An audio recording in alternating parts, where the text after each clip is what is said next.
who doesn't know me, my name is Hannah Cole. I'm the Life Enrichment Coordinator for Independent Living at Friends Homes West. Barbara C. connected me to her friend Charlene Pell, and I'm honored to introduce her.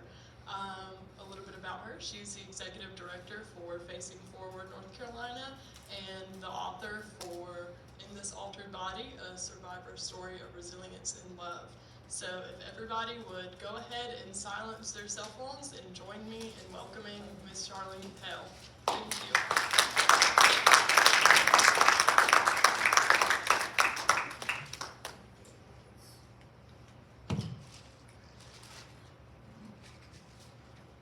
Thank you, Hannah.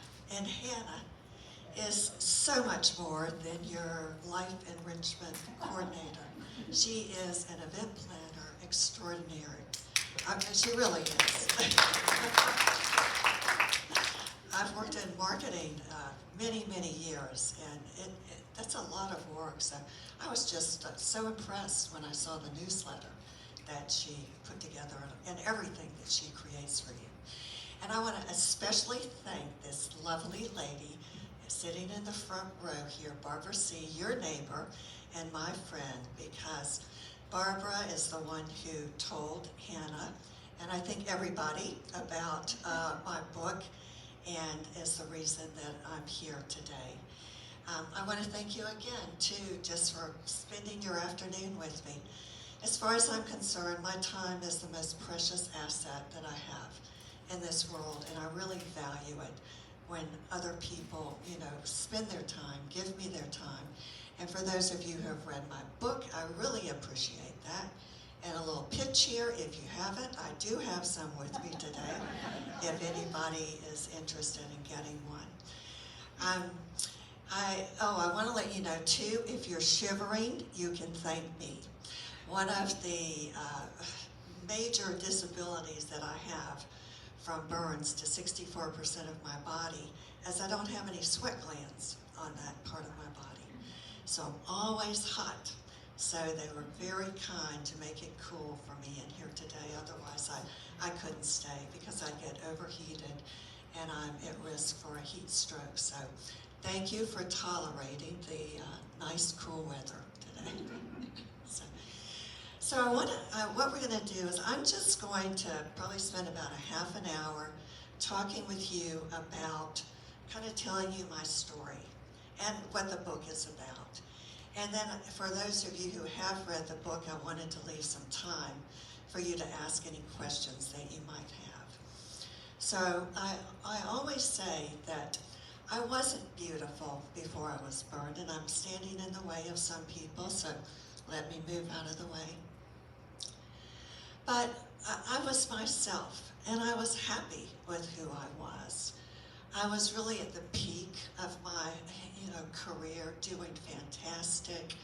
I remember one thing, I took such incredible care of my skin, and one of the last times I saw my mother before my accident, my mother had beautiful skin, and my mother said to me, I think you get more beautiful, every year that you get older. And looking at my mom, I never worried about getting old. That my skin would always be beautiful. Well, guess what? That changed. But at the time, the fellow that you see there in the red ski jumper was my fiance, Roger. And Roger and I had been together for 4.5 years. We were engaged. And we worked very, very hard. But we were living the life that I certainly had always dreamed of. We were blessed to be able to go skiing out in Colorado and travel to France and Italy and other places. And Roger was from Maine and got to go to Maine for the first time. And any of those of you who live up there, I'd never seen a loon. I fell in love with the loons and their haunting sound, and just so many experiences and adventures. And Roger it was an automobile dealer, and he had an export business as well. And that export business was in the Bahamas. And he had actually had homes in Cat Island in the Bahamas. and had actually sold his last home kind of early on when we met. And then one of the first trips that we took together is he was a pilot, and so he wanted to take me to Cat Island.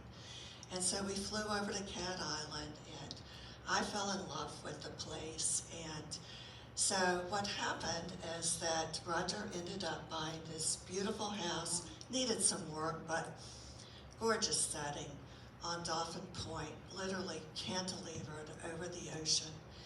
And so we would fly over there almost every single weekend to be working on it. On this particular fateful weekend, on the approach to, there's like a little 2,500 foot, actually, really, there's nothing that resembles an airport. It's just a landing strip that is, just right over the ocean. You come in over the ocean to land. And at the end of that, there is a hill. And as we were coming in for landing, the right landing gear didn't lock. And so Roger tried to get the plane up in the air, to get over this hill, and the left wing clipped the trees. And when that left wing clipped the trees, the airplane started catapulting until it descended. And I apparently suffered a concussion because when I came to, I was in the co-pilot seat. I was not a pilot. I just, sat up front with him. But I came to, and, I was bent over and, kind of got my bearings and looked up. Roger, what I saw was there was no way to get out of the back of the plane. So you had to get out the cockpit window. So Roger got out of the window, and then Roger's on the ground, and he's screaming to me, to come on, to get out. And I make my way over to the window, and I look down on the ground, and everything is on fire around. Everything that I see is on fire. And Roger said, and there's no wing to try to climb out to, so you're going to have to jump out of the window. And Roger's telling me, just jump, I'll break your fall, and so I jumped. And he did break the fall and jammed my left knee really bad, but other than that, I was okay. And so we started trying to make our way away from the plane because the plane had fuel on it to take us back to Fort Lauderdale, where we lived at the time. And have any of you ever been to the Bahamas? Okay, I don't know if you remember it or not, but the brush is very thick. It's like thickets, and if you look at this picture here, that shows you the 40 feet that the bulldozer had to, go through to get where this plane, where the remnants of this plane crash were. And when you look at this, this is why I know in my heart and my mind that it's a miracle that I'm standing here. There's no way on the face of the earth, it just does not make any sense. Even though, apparently what happened was the fuel tank exploded. I felt like the only thing I could think of that made any sense to me is I felt like a vat of boiling water had been thrown on my back, and screamed the most horrific scream I've ever heard in my life. Never heard anything like that in a movie. But I didn't realize at the time that I was, propelled to the ground, which probably saved my eyes and, the bottom of my hands. But then when I got up from the ground, I was really disoriented. I had lost track of Roger. I couldn't find him. There was smoke everywhere. And there were some little children that were out playing that horribly saw what happened here, this accident. And I heard those little children, I kept calling to them because their voices are what led me out to get to to the tarmac. And what do we learn? What do we learn in school? What's the first thing we learn that you're supposed to do when you're burned? Well, I did that not even realizing how horrifically I was burned. And I got sand on all my wounds, that not knowing that. What happens when you experience something so catastrophic is a process called disassociation, where your brain, it sort of disconnects you from the pain that you're experiencing, because a human being can't endure that pain. Are any of you, or were any of you in healthcare, possibly nurses, doctors? Okay, and I'm sure you know that golden hour after something like that happens to you, that's how critical it is to get medical help. Well, this little island, Cat Island, a little cinder block shack kind of building was the medical facility. Like I said, no EMTs. In March, it'll be 31 years, so we're talking about 30 years ago. We had a housekeeper, someone who watched over the property for us when we weren't there. And so he was there, and he, of course, heard the crash, saw the fumes of black smoke and everything, and came down to the landing strip. And then what we had to do was ride in a truck for about 30 minutes to get to the other island of to another landing strip, and where there were some other pilots who had agreed to fly us back to Miami, because if we didn't get to Miami, we would have died, because Nassau you can't treat that kind of injury there. So I vividly do remember that, even though I couldn't see and I didn't know, I really didn't have any sense of the extent of my burns, but I just remember having my arms up like this in the air and sitting on the edge, and the vibrations of that truck, and Roger climbed into the bed of the truck, and so we got there. And I remember, I think everybody on the island was out there, and they had sheets and ice and water and everything, and the one doctor who took care of everybody on the island had a little bit of Demerol. And God was watching out for us, because we were blessed that two of our friends, one an orthopedic surgeon and one a Navy flight surgeon, also agreed to fly back with us to Florida to see if they could keep us alive till then. It was the flight against all odds. The pilots, they didn't have enough fuel to get back to Fort Lauderdale. They had to stop in Eleuthera. Despite all their calls ahead and everything, they brought the wrong fuel truck. Delayed that another 15 minutes. Then once we got back in the air again, the pilots, the doctor said, get connected with Jackson Memorial, get somebody from the burn unit, so they'll know, we're bringing these two patients in and what kind of condition they're in. I'm hearing them talk. We both regained consciousness the whole time. I couldn't stand to sit in a seat. My tush, I'm burned from the top of my thighs to my ankles, kind of the top of my breast, everywhere else. So my tush was the only thing that really wasn't burned. And so I could sit on a visor, like those kinds of visors that you put in your window in your car. So I was sitting on one of those with my legs, propped up the whole way, listening, thinking, oh my God, I'm gonna die. I know, and I'm looking at Roger on the other side, and I'm seeing him get all swollen, and yet I'm not getting it, that I probably, looked the same way, and the same thing was happening. Didn't realize that all my facial features had been melted away, and just didn't have any concept of that for months, until, I came to. Of course, this isn't me coming to. I was going to tell you one more thing about the flight, is despite all those calls to the burn unit, we got to Jackson Memorial, to the airport there, and there was no ambulance. And I was just like beside myself. It was just unbelievable after all of that. And again, constantly thinking, I'm not going to make it. But I so wanted to make it.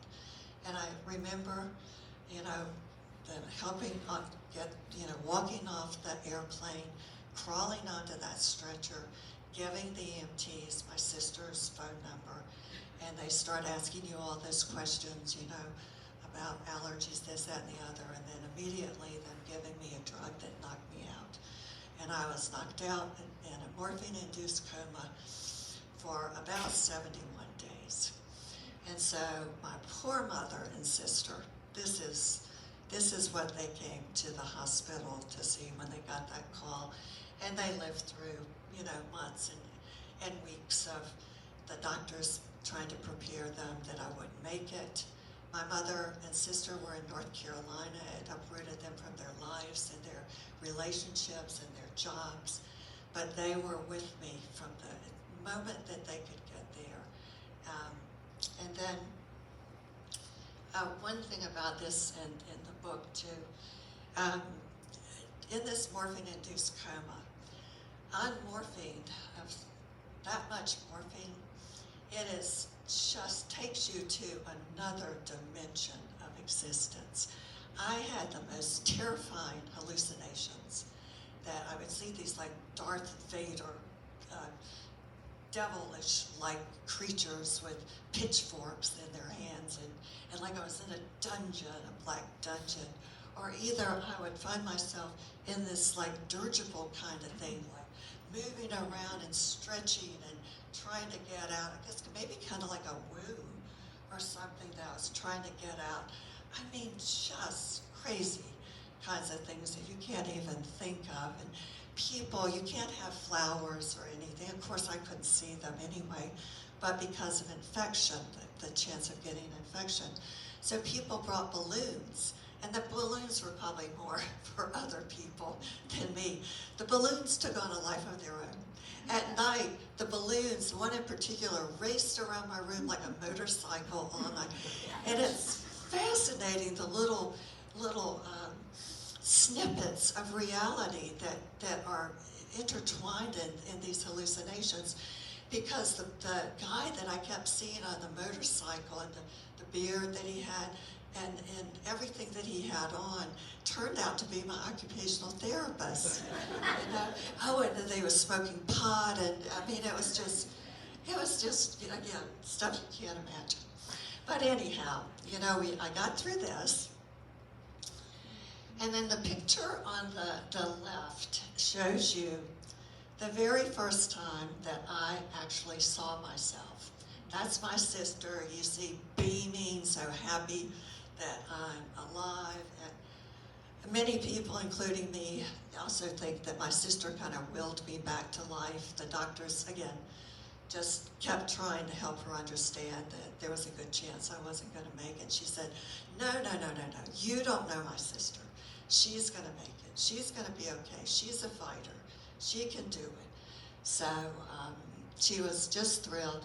I had never seen a burn survivor in my life. When I saw myself finally at this point, the only thing that I could relate to was what I recall seeing, the horrific pictures of the survivors of the Holocaust. I had always just been, number one, horrified by the Holocaust, but also, very, very interested, wrote term papers about it. And so that's all I could think about, is that, I looked like somebody like that. And I immediately thought that, oh my gosh, I am in the fight for my life. I've got to do everything I can to get stronger, to get better. That's my dear mom on the right. And then on the left, this is what I looked like. Let's see, this is about 5 or 6 months out. Again, my mom there. And the fellow on the left, I want you to remember this name because it's important later, is Hal Frazier, who was my mother's companion.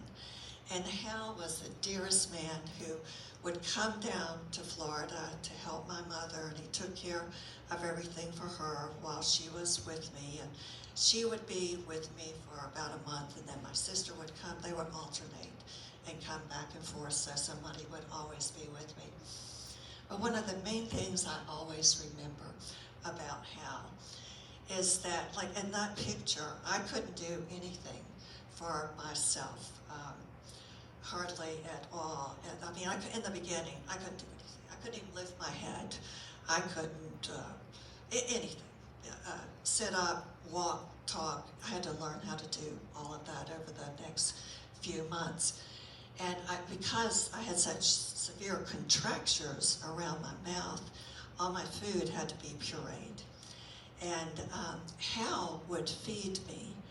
And Hal made me feel like it was the most important job in his life to feed me. He was so tender and loving and patient. And I don't know if any of you have ever had somebody feed you, but it's amazing how painful it can be with people. The spoon goes up in the roof of your mouth, or it can be very unpleasant. And again, he was just so kind, and one of my very favorite caregivers. This is actually Halloween, so it's about 9 months after my injury. Again, what happened about that time is I was able to start getting a pass to get out of the rehab hospital. And I'm with my sister, and we're headed back over to the rehab. And I was as miserable as I looked there in the pressure garments that I was wearing, and again, my little toothpick legs, but I was walking, and I was out, and starting to be able to at least do a few things. I remember on that particular day, it seems like we watched a Miami Dolphins football game. I used to be a Dolphins fan. And so we had a fun day on that day. But I do remember going back that night to the rehab hospital thinking, you know what, Halloween's going to be my favorite time because I'm going to fit in. I'm going to feel like everybody else because I definitely look like an alien. Everything that made me a woman or made me feel like a woman had been stripped away from me. I couldn't wear clothes that I wanted to wear. I couldn't wear any jewelry. Of course, I was so raw.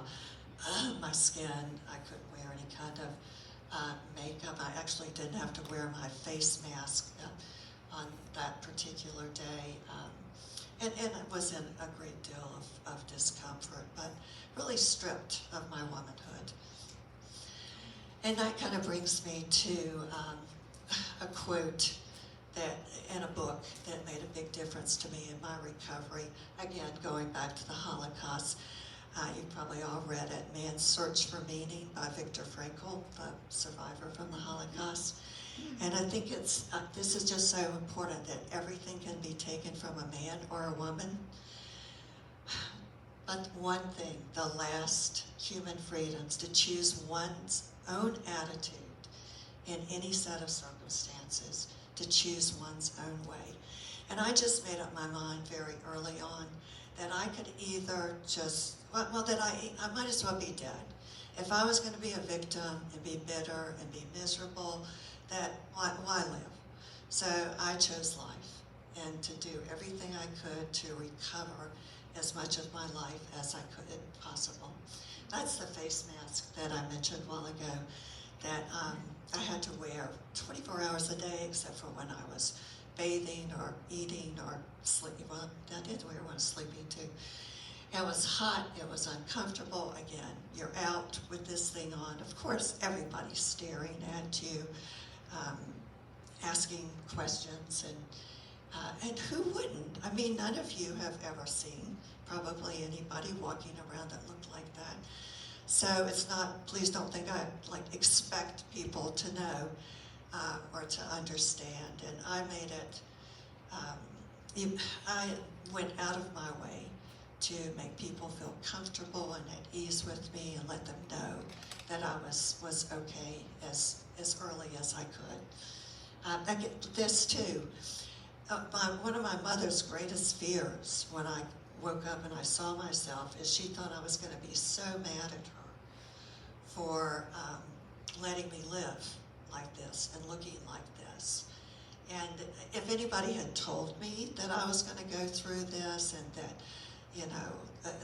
all of this, I probably would have said, no thank you, there's probably no way I could do it. And again, you never know. You never know what you can endure until you're put to that test. And, something that comes to mind with that is that, when people meet me, something catastrophic happened to me. You may not know what it is or what it was, but you know that I've suffered a lot. And everybody in this room has probably suffered a lot. And your scars are invisible. At this point in our lives, it's kind of hard to avoid pain and suffering and loss, whether it's emotional or physical or financial or whatever. So I hope you'll realize too that my story is no more important than anybody else's story in this room. It's just simply my story. I'm going to get you to do me a favor. Will you just tell me, for some reason I'm not seeing on my watch, I know the time, just check the time for me. 4:25. 4:25, okay, great. This is still at the rehab hospital. The lady on the right here, Joyce, again, just the most wonderful, loving, caring woman. When I first got to the rehab hospital, I was still on morphine, still having horrific nightmares, panic attacks, and I was always trapped someplace that was on fire, and I couldn't get out of it. And so I asked my mother, please get somebody to sit with me so I can get some sleep. And this beautiful woman named Joyce from Jamaica, just such a delight, and so kind to me, and we really had developed quite a wonderful relationship. And the woman on the lower left there, Rita Miller, one of my very favorite home health nurses, for, oh my gosh, probably another year or so, home health nurses that would come and change wound dressings and do that sort of thing for me. And then the group up at the top in the hospital, Marilyn on the left, from the Philippines, wonderful cook. She started bringing me goodies from home. And if you've read the book, you may recall, when I first met her, I was terrified and so paranoid. I thought she was trying to poison me. So we came a long way in our relationship. Okay. This is what I looked like exactly 1 year after the accident. My plastic surgeon took this photograph before he started working on me and trying to restore as many of my features as he possibly could. I want to touch on the fact too about, if you look at my mouth, still the severe contractures. The thing about a burn injury is it gets worse before it gets better because those scars keep contracting. So by this time, oh gosh, I'm thinking I've probably had about maybe 20 surgeries since the accident, and not any plastic surgery, more of the reconstructive and skin grafts covering parts of my body and that sort of thing. So it's not real obvious right there, but one of the biggest problems was my right eye, because I couldn't close my right eye for quite a long time. And if you can't close your eye, then there's a possibility your cornea is going to dry out. So I ended up having some eyelid surgery, and that literally, I was still having surgery last year, year before, on the eye with issues. Okay. Like I said, it gets worse before it gets better, but you see we're making some progress here with hair. You can see, if you look at my neck, you can see the outline of several skin grafts. The picture before, my neck was kind of like this because it contracted so much. So I'm starting to get a neck back there. Now, kind of at this stage and being out in public a lot more, again, the staring was a real issue. It's okay to stare it's not okay to gawk, and of course younger people quite often, or some people mocking or making fun of other people that look like this. I was telling you that I go out of my way to try to make people comfortable. A lot of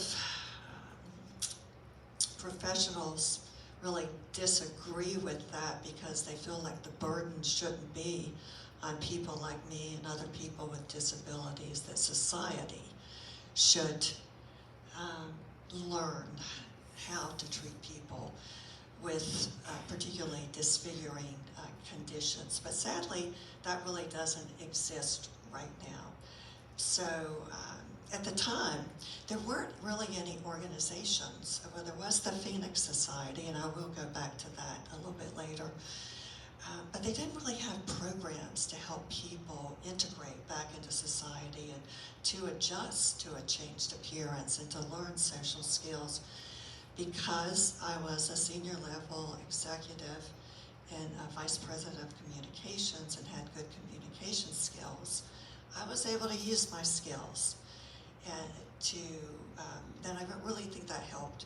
I remember, looking like this and much worse many times, having people laughing in the elevator with me, again, just kind of breaking the ice, trying to make people feel comfortable.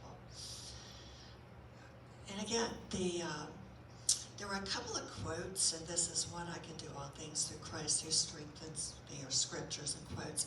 The other was that which tries to destroy me only serves to make me stronger.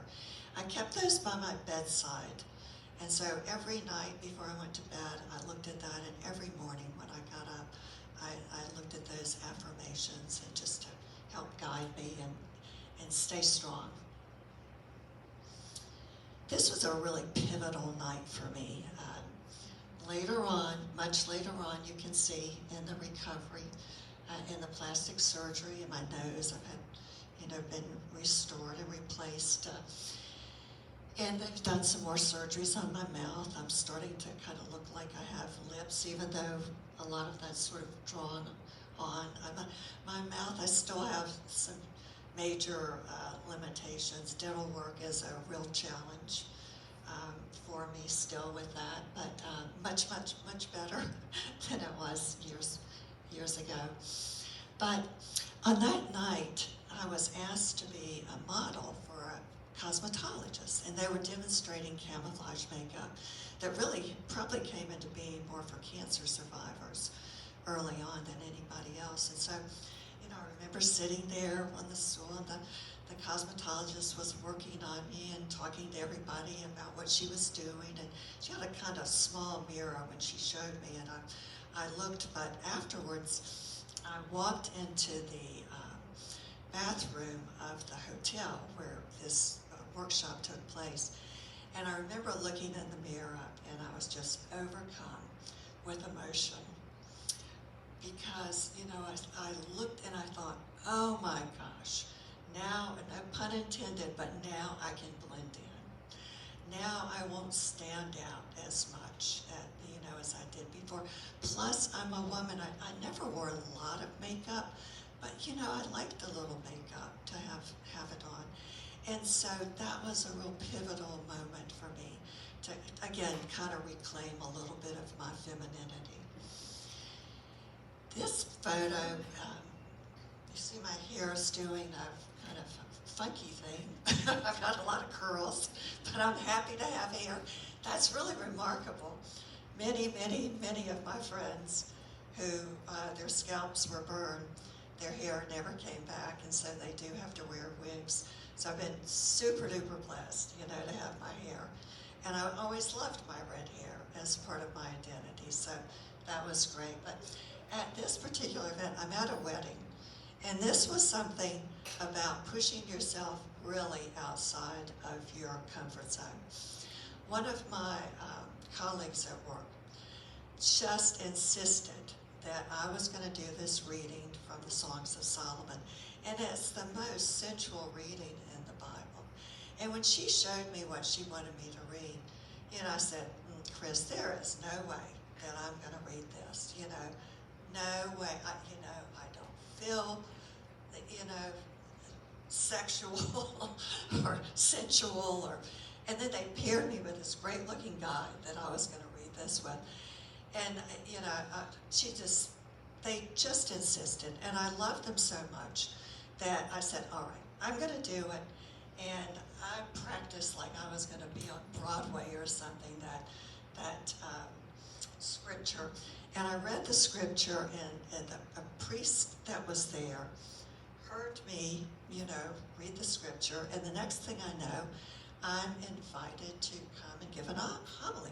I didn't even know what that was, and then, I find out, and I did 4 masses, I think, and people lined up and, outside, and people gave me rosaries and greeted me, and it was an extraordinary experience, and I was so happy that people were touched and my message resonated with them, and that launched me into a speaking career,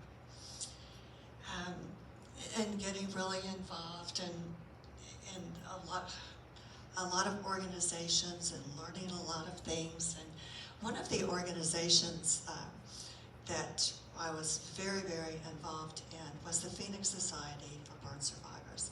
And I mentioned a minute ago about that existed back then, but it was sort of in the early stages.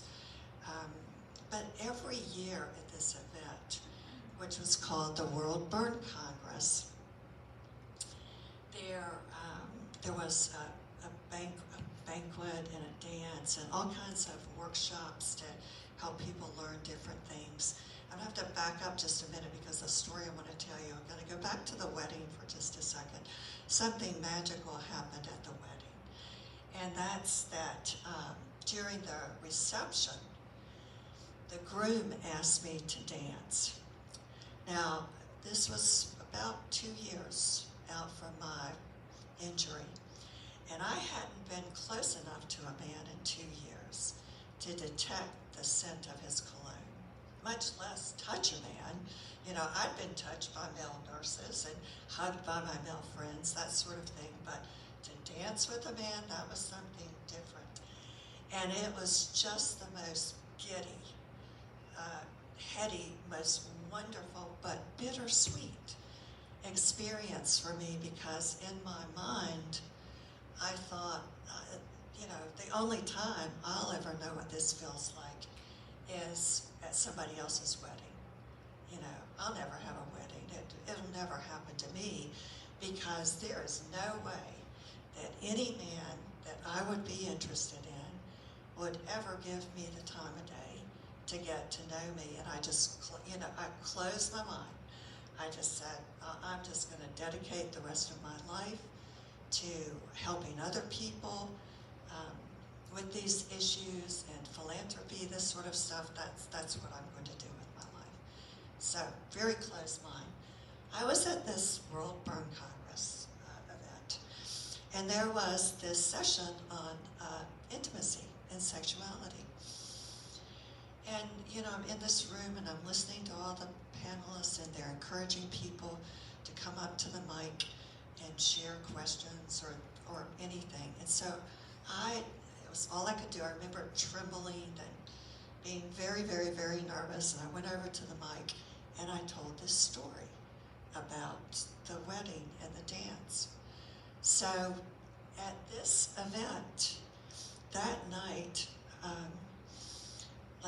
I remember I also saw another cosmetologist there. I got, my makeup done, a little overdone for me, but got my makeup done. I remember for the first time since my accident, I was really excited. I ran up to my room to change clothes, and I changed clothes, and I went back down to the banquet. And then after dinner, I think that every single guy that heard me tell that story asked me to dance. It was just, again, it was a magical moment. My feet were bleeding when I went back to my room. my little shoes, my feet were all swollen. But you know, again, just the magical, wonderful feeling, feeling like a woman, feeling like you might have been kind of pretty where you were, feeling like you fit in. And these two guys were, fellow on the left was an attorney who represented a lot of burn survivors. Rick and George on the other side. These guys were like my guys in The Wizard of Oz, you know? And there was another fella who unfortunately has died. But they were my mentors. They became my mentors, and they really helped me see my beauty that I still had and my possibilities, and helped me to open my mind to you know, maybe. Oh, I remember Rick too.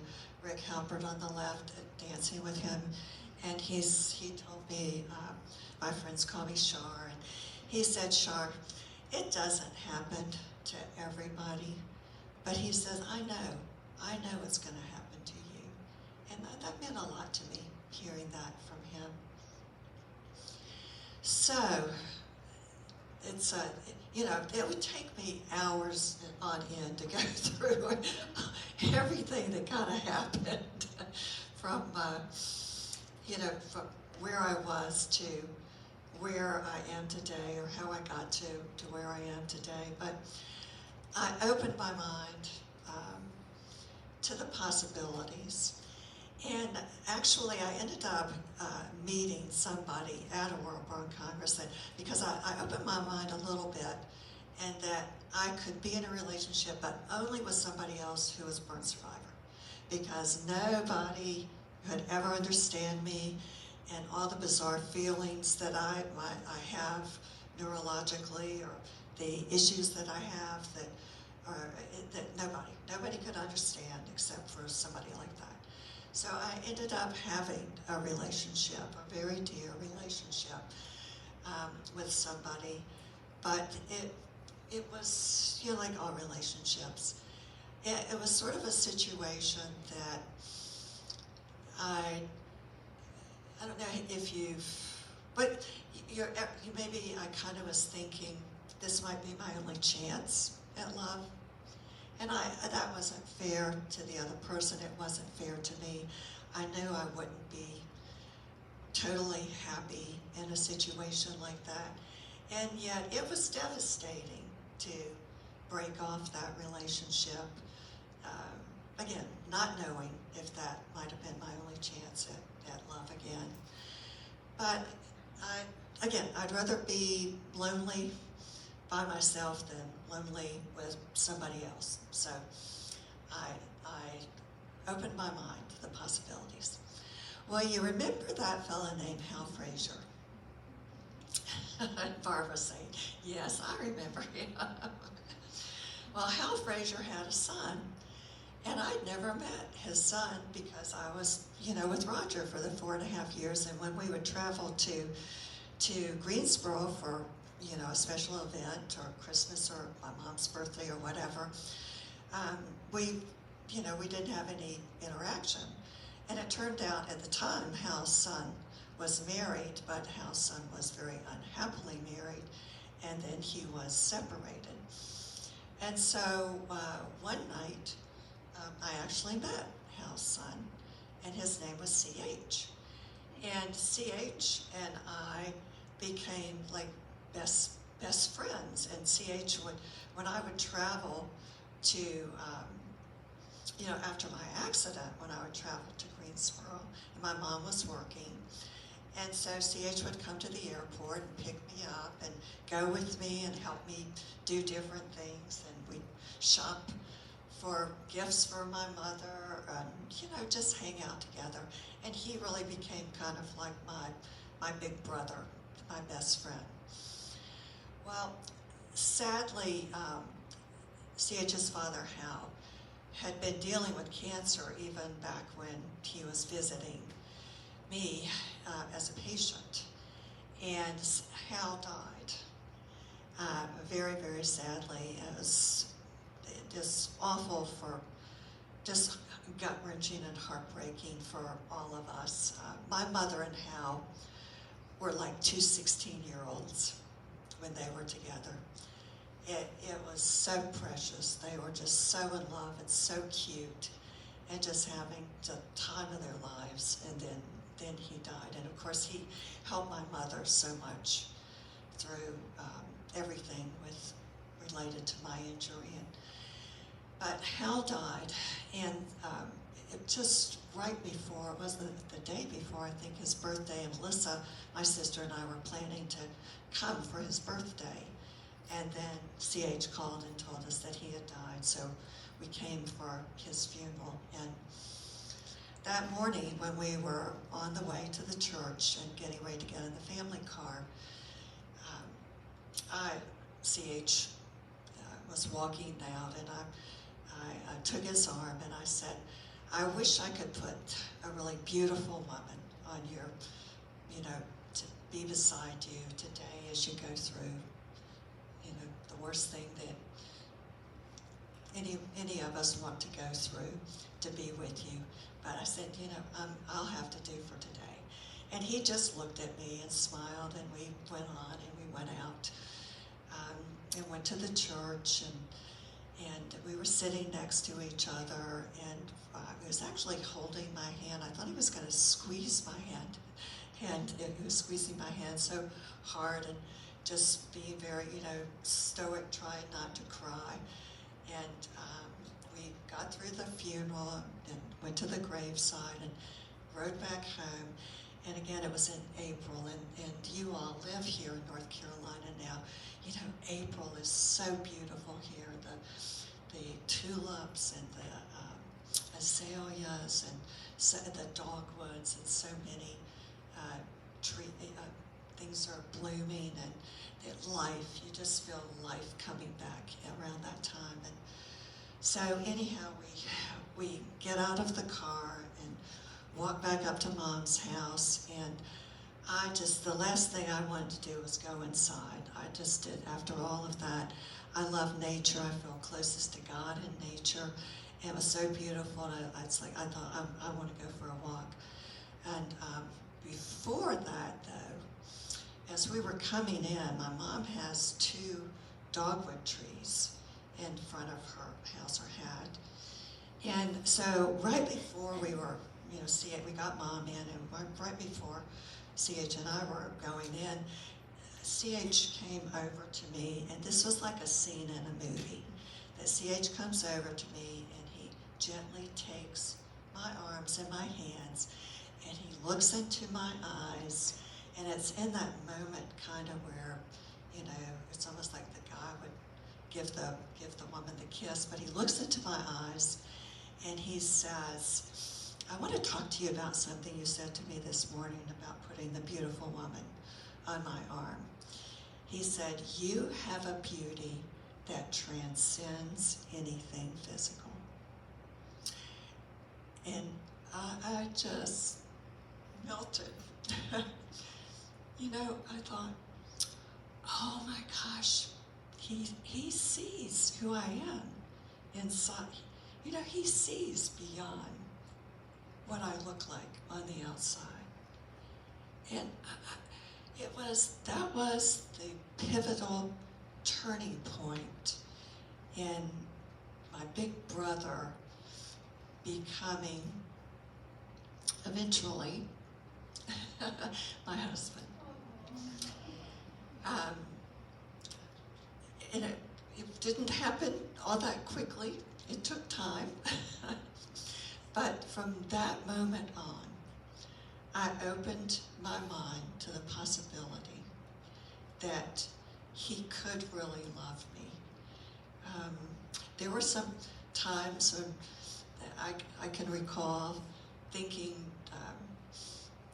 oh, it's not going to work out, or, he was just being really kind to me,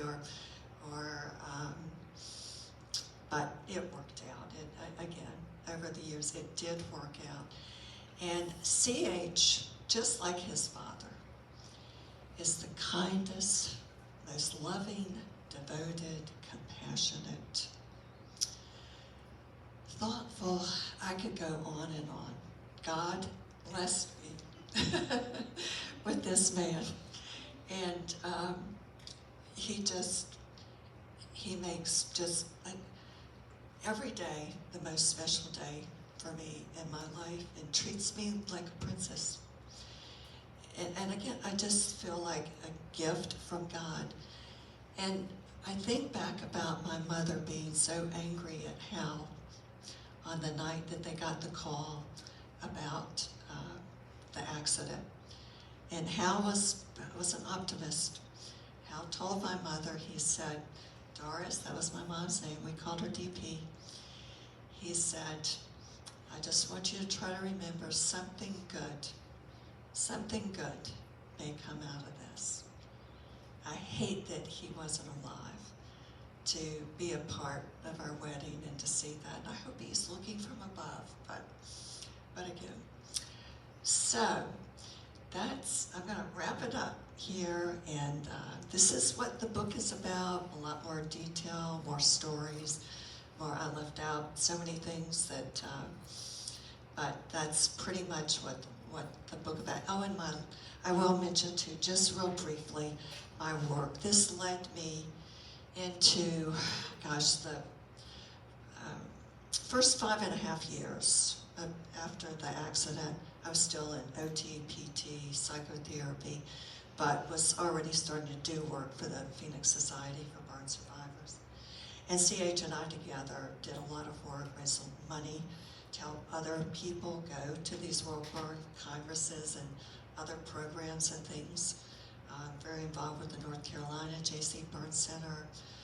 Served on the board there for 21 years. And then in 2009, I decided I didn't want to just work with burn survivors. I wanted to work with people with any sort of disfiguring, particularly facial disfigurements or differences. So I started my own nonprofit, Facing Forward. And I've had the privilege of traveling all over the United States and Canada and the UK, sharing my research or my programs or my workshops, and the precious pleasure of working one-on-one with many, many people, helping them come to terms with a changed appearance, and again, seeing the limitless possibilities if you just keep your mind open to them. That's 95% of the battle of recovering from anything like this is that open mind. That's like one of the programs in the schools. I have not done this since COVID, but a wonderful program that introducing middle school students, and I've done a little bit in high schools, to people with all sorts of different kinds of physical and visual differences, and helping them to understand that everybody can be happy and successful and live a full and meaningful life, and try to dispel the myths and the misconceptions about people with disabilities. And a lot of my focus over the last 3 years has been work in media representation. I want you to just kind of think about this as you watch movies and TV in the future. Most often, villains are always represented with facial burns in films, or occasionally superheroes with super strengths. But only until last year was there ever a program on TV with somebody, it's a prosthetic burn, it's got a program called The Irrational. It's a great show on Tuesday nights at 10 o'clock or on Peacock. And the actor, it's an authentic portrayal. It's not about the burns. It's about the fact that this person is a professor. He helps solve crimes, a behaviorist. And it's the first time that there's ever been a show with somebody, again, that doesn't actually have the burn, but the prosthetic burn on the left side of his face, and they show it frequently, but they show this man, again, intelligent, happy, engaged, complex, meaningful relationships. He's not on a medical show as a victim, as a burn survivor, called Fishman, or with these names that you hear, or seeing the residents or the interns aghast, you know, when they come in the room and they see the person. So a lot of work bringing awareness about this to the media and the arts industries. A group of us really committed to this kind of work in the future, because it turns out that research tells us that most everybody that does not either have a disability or know someone with a disability meets somebody with a disability on TV. And so the way they're portrayed is very critical to how the public views us. So, you know, again, just want you to kind of think about it as you watch things, and you'll probably notice it. But most of all, thank you for your patience and your interest. And now, anybody that wants to ask, whether you've read the book or not, again, feel free to ask me a question. What was Thank the you. name of the movie again on Peacock? It's actually a TV show, a series. It's called The Irrational. The Irrational, yeah. Yeah, and it's either on tonight at 10 on NBC, or if you have Peacock, you can watch it anytime. The Irrational, yeah. And it's actually, I'm doing a little research on it myself. It turns out there is a burn survivor who, a professor at Duke, that's written a number of books. I think it's called Predictable Irrational. I just ordered it, haven't read it yet. But this is all based on, I think, his life, and he's involved with it. So, you know, it's like anything that we're beginning to see in film and TV. Until you have people with disabilities behind and in front of the camera, you're never going to see them on screen. And unfortunately, in the most recent study conducted, less than 2%, actually went down last year, of people, less than 2% of the actors in the top 100 films, and also, those films had a disability, and sadly, most of them were not people with disabilities playing the roles.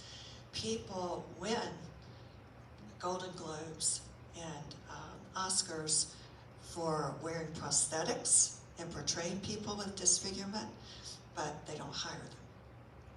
Now, there's not a lot of us out there. That's, again, something that you have to grow and develop over time. But you've got to have again, the arts and media industries have to open their mind to the possibility of casting people. And there are some producers and directors that are beginning. You're starting to see some more authentic portrayals of all disabilities. But what's the first disability that comes to your mind when you think about disability? Somebody on TV. What do you? My first thought was the Phantom of the Opera. Oh, okay. The Phantom of the Opera. And then Wicked, and the Phantom of the Opera. But the Phantom was the first thing I thought about. Right. And the Phantom lived in the cellar, and everybody was afraid of him, and had his face covered, and horrified. I think it was a barn.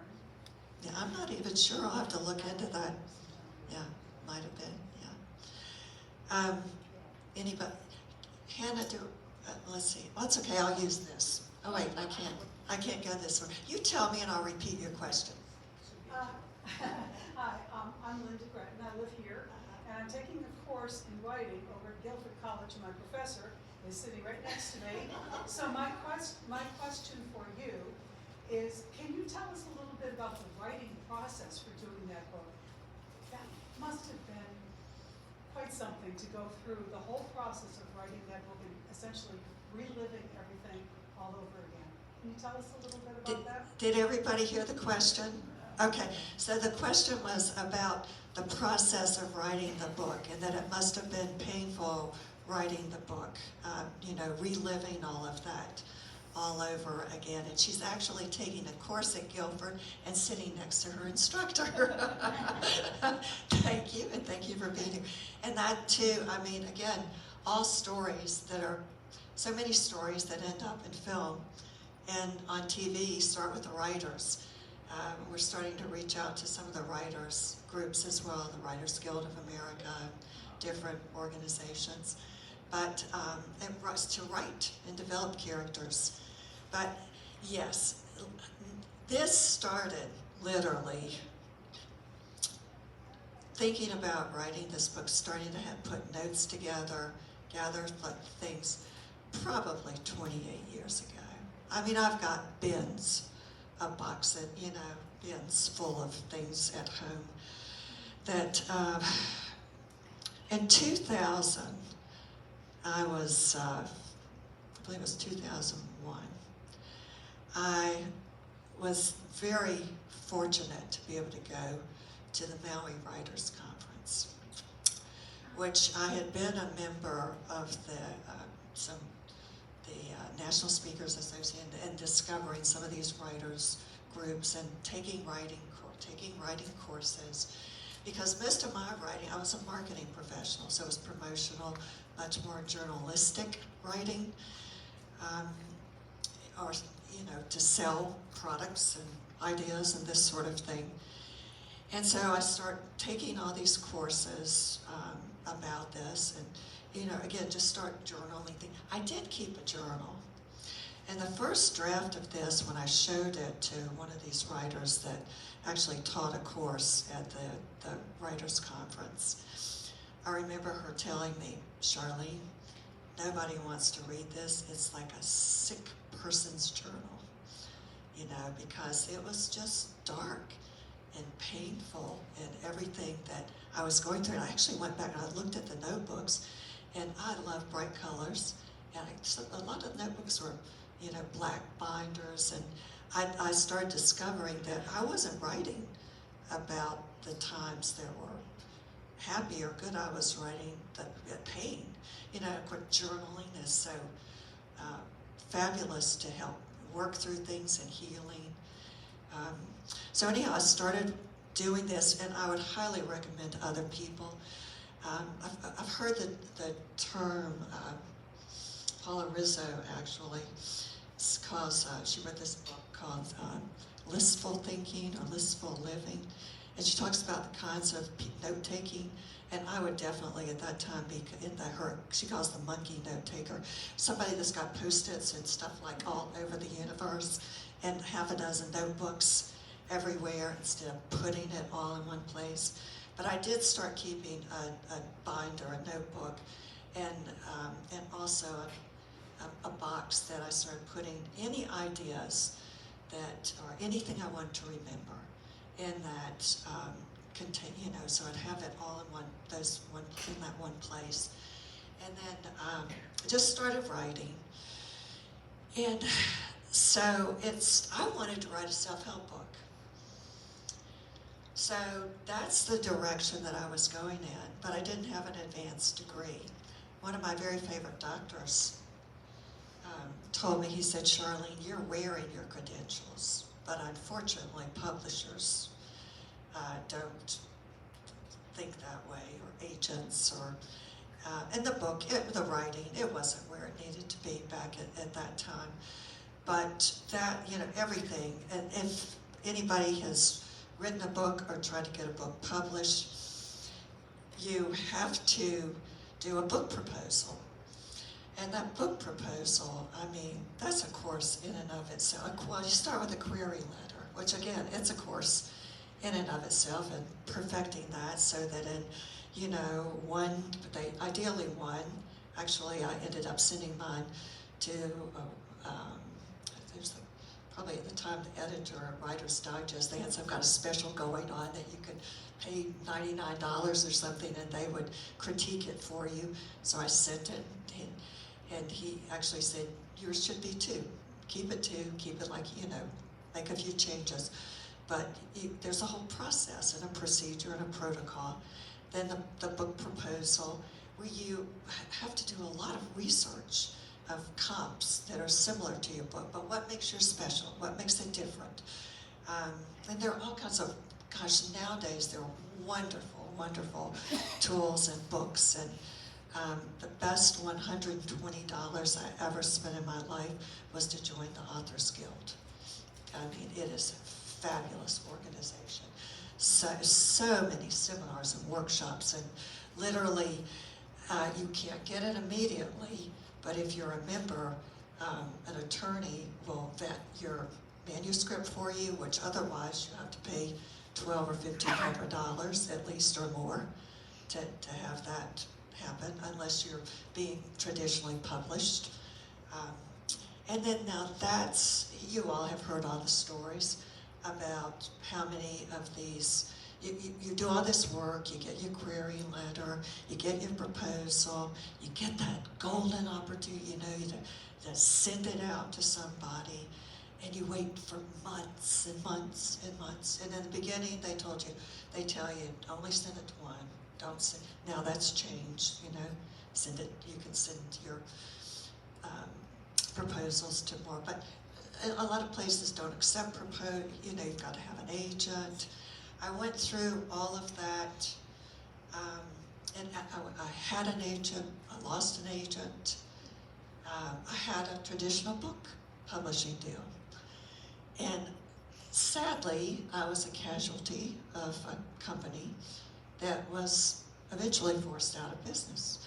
I've still got the copy of the letter sitting there. It's that moment you wait for me, it was like 20 years you wait for that moment that you get that email, we'll be happy to publish your book. And you get the attorney to vet look at the contract, you pay somebody to look at the contract, you send everything back, you talk, you negotiate, and then I waited 102 days, back and forth with the emails, oh, it's coming, you're gonna get it. Then I get the email that I still have no earthly idea why they didn't publish my book. So then you start all over again. And I decided after that, and after years of you've got a great story, but it's not a good fit, keep going, keep working on it. I mean, I've had the kind of like the power dating sessions with the agents and publicists at the conferences that you pay, and you can have 10 or 15 minutes to pitch your book to somebody. I've done that over the years. And, I was too old to, I'm like, I can't keep going this way. I'll just self-publish. And for many, many years, there was a real stigma. There still is some. I mean, you can't enter your book in some of the major book contests because, it's not traditionally published. Actually, but that kind of thing, that annoys me. But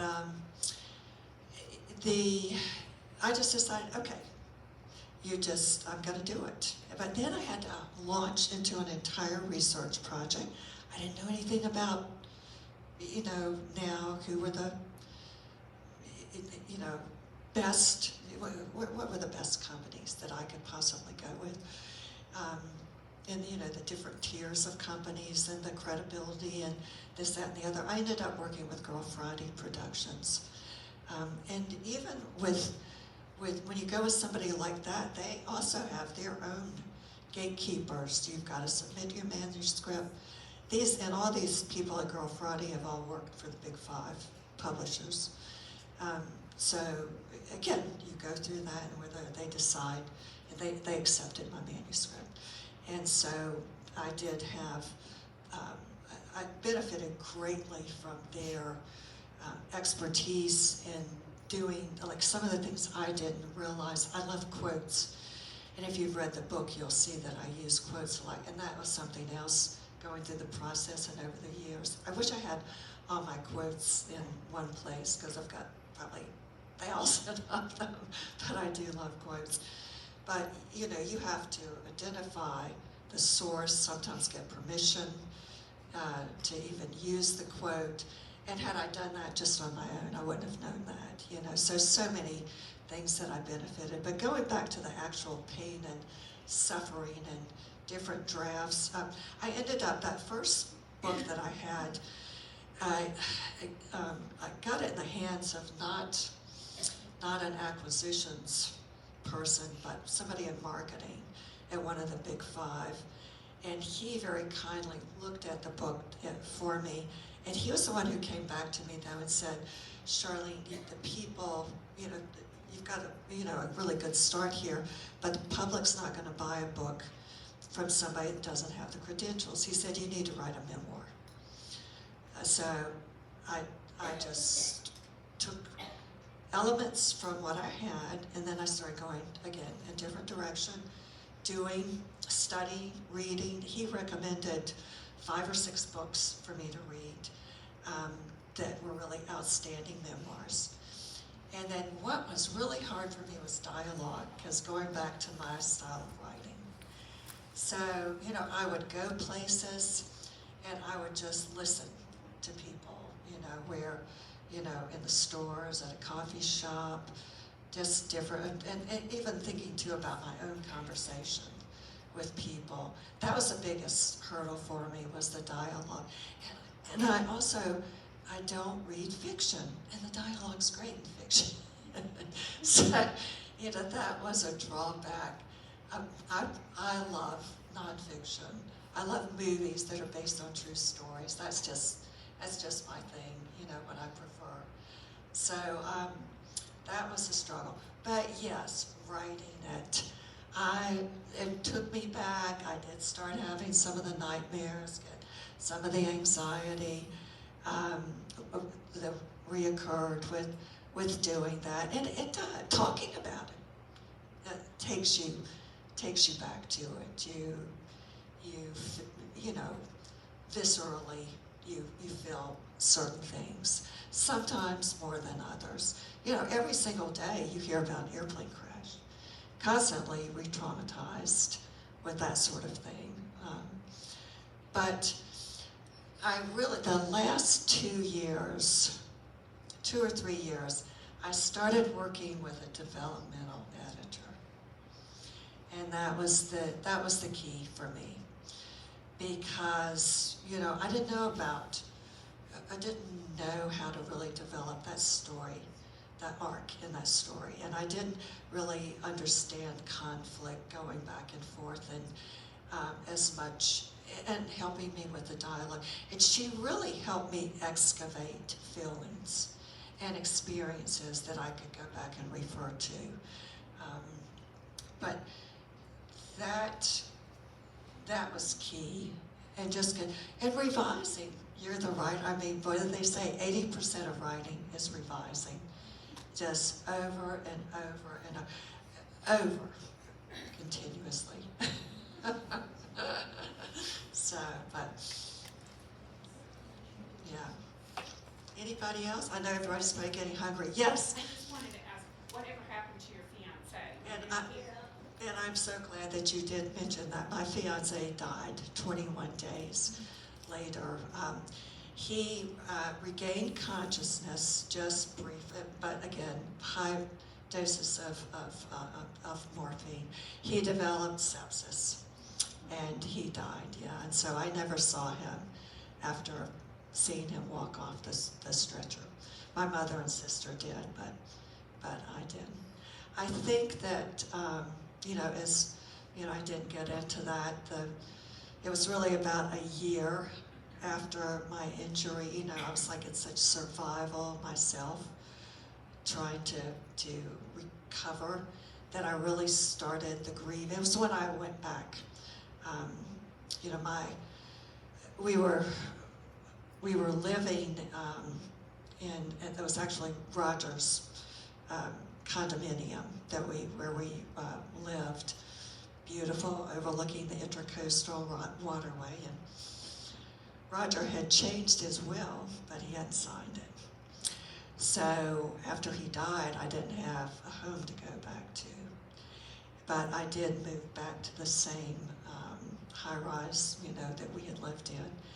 And when I moved back there, that's really when the grieving, and when I started driving again and going to all the places, and just everything, and music, well, took me back there. And actually, I'm so glad you asked. I'm sorry, I did not cover that, but I wondered, when I came to in the rehab hospital, I asked my mother one day, I was like, why hasn't Roger been to see me? And that was just the most horrible moment for my mother to have to tell me. And you'll read about this in the book. I literally had the experience in one of my hallucinations of being at his funeral. And it was vivid, the exact church where it was. I described everything in that church. I described being brought in on a gurney with the IVs and all the tubes and everything, and remember hearing the service and the memorial. Vividly remembered it, but had no recollection. And it was, the doctors forbade anybody from mentioning anything.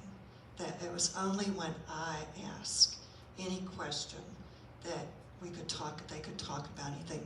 So I don't know, did someone, how did that get into my consciousness? Yeah, I don't know.